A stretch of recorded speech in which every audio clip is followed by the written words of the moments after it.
Hello everyone, welcome to my YouTube channel AH helpline. कैसे हैं आप लोग?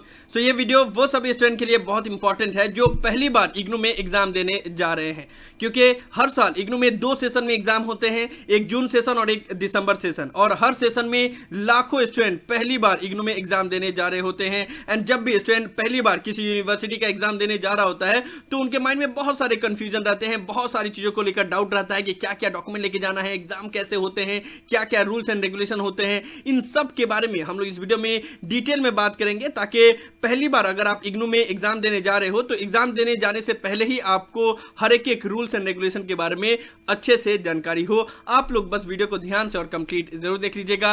एएच हेल्पलाइन चैनल पे फर्स्ट टाइम आए हैं, इग्नू के स्टूडेंट हो तो हर एक ट्रस्टेड एंड ऑथेंटिक इन्फॉर्मेशन पाने के लिए चैनल को जरूर सब्सक्राइब कर लेना। देखो, सबसे इंपॉर्टेंट चीज ये है जो स्टूडेंट को नहीं पता होता है, जो बताना उनको जरूरी है इग्नू में, कि इग्नू में कोई भी एक्स्ट्रा सप्लीमेंट्री सीट नहीं मिलता है। आपको सिर्फ एक आंसर सीट मिलता है, उसी में ही आप लोग को पूरा एग्जाम देना पड़ता है। बात समझ में, आपको एक्स्ट्रा सप्लीमेंट्री सीट नहीं मिलती है। यानी कि अगर जो आपको आंसर सीट दिया जाता है उसको आपने पूरा फुल लिख दिया तो उसके बाद से एक्स्ट्रा पेज आपको नहीं मिलेगा। You will not get any extra supplementary seat in exam. तो ये इग्नू में रूल है, और ये पहले इग्नू प्रोवाइड करता था, लेकिन दिसंबर 2019 एग्जाम के बाद से एक्स्ट्रा सप्लीमेंट्री सीट प्रोवाइड करना इग्नू की तरफ से बंद कर दिया गया। तो जितने भी न्यू स्टूडेंट हैं जो पहली बार एग्जाम देने जाते हैं तो वो इस बात का ध्यान रखिएगा कि आपको जो पेज मिलेगा, जो पहली बार आंसर सीट मिलेगा, उसी में सभी आंसर लिखना है। आपको कोई एक्स्ट्रा पेजेस नहीं मिलेगा। इग्नू ने इस चीज को बंद कर दिया, ठीक है। तो इस तरीके से आपको आंसर शीट मिलेगा।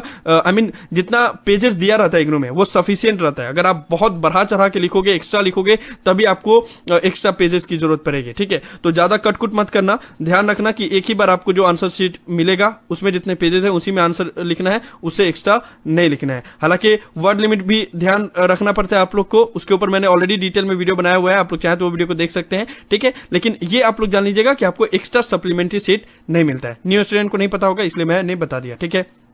उसके बाद से आपका जो भी मीडियम हो, ठीक है, आपने हिंदी मीडियम लिया हो या फिर इंग्लिश मीडियम लिया हो, आप दोनों लैंग्वेज में लिख सकते हो। यानी कि अगर इंग्लिश मीडियम आपने लिया होगा तो आप हिंदी में लिख सकते हो, हिंदी मीडियम लिया होगा तो इंग्लिश में लिख सकते हो। ये दोनों मीडियम में आपको लिखने की आजादी होती है। उसके लिए करना क्या होता है, बस जो आंसर शीट आपको मिलता है इग्नू की तरफ से, जिसमें आपको अपना सारा डिटेल फिलअप करना होता है, वहां पे नीचे में एक ऑप्शन रहता है मीडियम, ठीक है। यहाँ पे जो ऑप्शन दिख रहा है ना मीडियम, वहां पे हिंदी, इंग्लिश, अदर।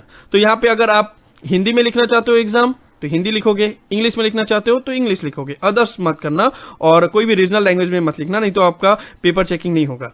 हिंदी और इंग्लिश इसमें लिख सकते हो इरेस्पेक्टिव ऑफ योर मीडियम, ठीक है। आपका जो भी मीडियम हो, इंग्लिश हो तो हिंदी में लिख सकते हो, हिंदी में हो तो इंग्लिश में लिख सकते हो, ठीक है। उसके बाद से कैलकुलेटर अलाउड होता है या नहीं, ये बहुत सारे स्टूडेंट को डाउट होता है। तो देखो, जिस भी स्टूडेंट का जो भी एग्जाम दे रहे हो आप, उसके क्वेश्चन पेपर में अगर लिखा रहेगा use of calculator is not allowed, तो आप कैलकुलेटर यूज नहीं कर सकते। अगर कुछ नहीं लिखा रहेगा तो आप कैलकुलेटर यूज कर सकते हो, ठीक है। इस चीज का ध्यान रखना, use of calculator is not allowed. अगर आपके क्वेश्चन पेपर में लिखा रहेगा तभी आपको कैलकुलेटर अलाउड करने की इजाजत नहीं रहती। बाकी जितने भी क्वेश्चन पेपर में कुछ नहीं लिखा रहता है कैलकुलेटर के बारे में तो आप कैलकुलेटर यूज कर सकते हो। उसके बाद से जितने भी न्यू स्टूडेंट हैं उनको मैं एक बात बता देना चाहूंगा कि इग्नू के एग्जाम में कभी चीटिंग मत करना। मुझे पता है ये सुन के बहुत सारे स्टूडेंट हंसेंगे कि अरे यहाँ तो खुलेआम चीटिंग होता है और ये बोल रहे हैं कि चीटिंग मत करना। मुझे पता है, आपसे ज़्यादा मुझे पता है कि हाँ, इग्नू में बहुत खुलेआम चीटिंग होता है, लेकिन ये बता देना मेरा फर्ज है कि इग्नू में अगर आप चीटिंग करते हुए पकड़े जाते हो तो आपके ऊपर अनफेयर मीन केस लगता है, यूएफएम जिसको बोला जाता है, ठीक है। बाकी अदर जितने भी यूनिवर्सिटी का एग्जाम होता है, ज्यादातर में आप लोगों ने देखा होगा कि अगर चीटिंग करते हुए पकड़े गए तो आपका आंसर सीट को बस लेके रख लिया जाता है, ठीक है। लेकिन इग्नू में अनफेयर मीन केस लगता है, जिससे आपका रिजल्ट होल्ड पे रख दिया जाता है, आपका एग्जाम को कैंसिल कर दिया जाता है, 6 मंथ के लिए बैन कर दिया जाता है, या फिर 1 ईयर के लिए, डिपेंडिंग करता है कि किस तरीके से आपने मीन्स अनफेयर मीन केस का यूज किया है, ठीक है। उसके लिए फिर अलग प्रोसीड्योर होता है, आपको दिल्ली जाना पड़ता है, अनफेयर मीन कमेटी के सामने पेश होना पड़ता है, या फिर अपॉलॉजी लेटर भेजना पड़ता है, तब जाके आपका यूएफएम हटता है। तो बहुत सारा चीज होता है, ठीक है। और मुझे देखो, चीटिंग करते हुए तो स्टूडेंट तो करते ही हैं, लेकिन पकड़े गए तो ये चीज होगा। तो पहले से ही आप लोग यही सोच के रखो कि भाई चीटिंग करना ही नहीं है, पकड़ेंगे तो ये सब सारा झमेला होगा। इसलिए एग्जाम से पहले ये बता देना जरूरी है ताकि स्टूडेंट के दिमाग में रहे। और एक और इंपॉर्टेंट बात कि अगर आप एग्जाम में मीन्स इग्नू के एग्जाम में अगर आप अपेयर हो रहे हो तो ये काम मत करना कि अपने फ्रेंड से कॉपी मत करना और अपने फ्रेंड को कॉपी करने भी मत देना, क्योंकि ये सबसे ज़्यादा वजह होता है जिसकी वजह से इग्नू में यूएफएम लगता है। ठीक है, अगर आप किसी से कॉपी करते हो या किसी को अपने आंसर शीट से कॉपी करने देते हो और दोनों का आंसर शीट अगर सेम हो जाता है चेकिंग करने के दौरान, तब फिर उसके ऊपर यूएफएम लगता है। इससे पहले मैंने ऑलरेडी आप लोग को बताया हुआ है, फिर से मैं बता दे रहा हूँ। ठीक है, तो इस चीज़ को आप लोग ध्यान रखना।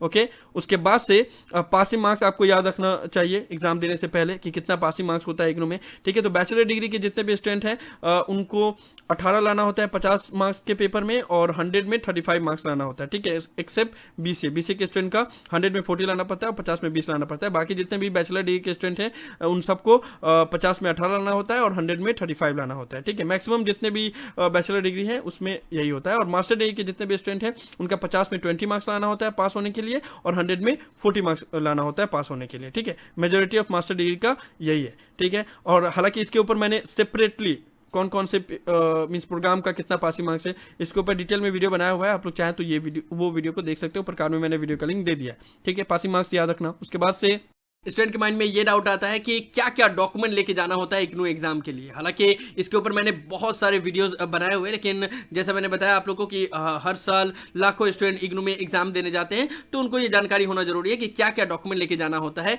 इग्नू एग्जाम के लिए। सबसे पहले आपको अपना हॉल टिकट लेके जाना होता है। हॉल टिकट अगर आपने अभी तक डाउनलोड नहीं किया तो डाउनलोड कर लो, लिंक डिस्क्रिप्शन में दिया हुआ है। ठीक है, हॉल टिकट में फोटोग्राफ अगर स्टूडेंट का मेंशन नहीं है तो आपको घर से ही पासपोर्ट साइज का फोटोग्राफ यहाँ पे जो स्पेस दिया गया है वहां पे पेस्ट कर देना है और यहाँ पे क्रॉस साइन करना है। ठीक है, ऐसे क्रॉस साइन करना है। ठीक है, इस तरीके से साइन करके घर से ही साइन करके लेके चले जाना। तो हॉल टिकट लेके जाना है और उस पर पासपोर्ट साइज फोटोग्राफ को उस पर पेस्ट कर देना है। ठीक है, उसके साथ साथ में आपको इग्नू का ओरिजिनल आई कार्ड लेके जाना है। ठीक है, जितने भी स्टूडेंट ने ऑनलाइन एडमिशन लिया होगा उनका कुछ इस तरह का आई कार्ड होगा, जितने भी स्टूडेंट ने ऑफलाइन एडमिशन लिया होगा उनका कुछ इस तरह का आई कार्ड होगा। ठीक है, तो जो भी आपके पास आई कार्ड है वो आप लेके जाना हॉल टिकट के साथ साथ में। ठीक है, ओल्ड स्टूडेंट वाले ये देख लेंगे कि उनका यहाँ पे अटेस्टेड किया हुआ है या नहीं, क्योंकि यहाँ पे अगर अटेस्टेड नहीं किया हुआ होता है तो फिर उसको इनवैलिड माना जाता है। ठीक है, तो जितने भी स्टूडेंट के पास पुराना आई कार्ड है वो ये चीज जरूर देख लेंगे। ठीक है, हॉल टिकट हो गया, इग्नू का ओरिजिनल आई कार्ड हो गया, और उसके साथ साथ में अब गवर्नमेंट का आईडी प्रूफ भी लेके जरूर जाना।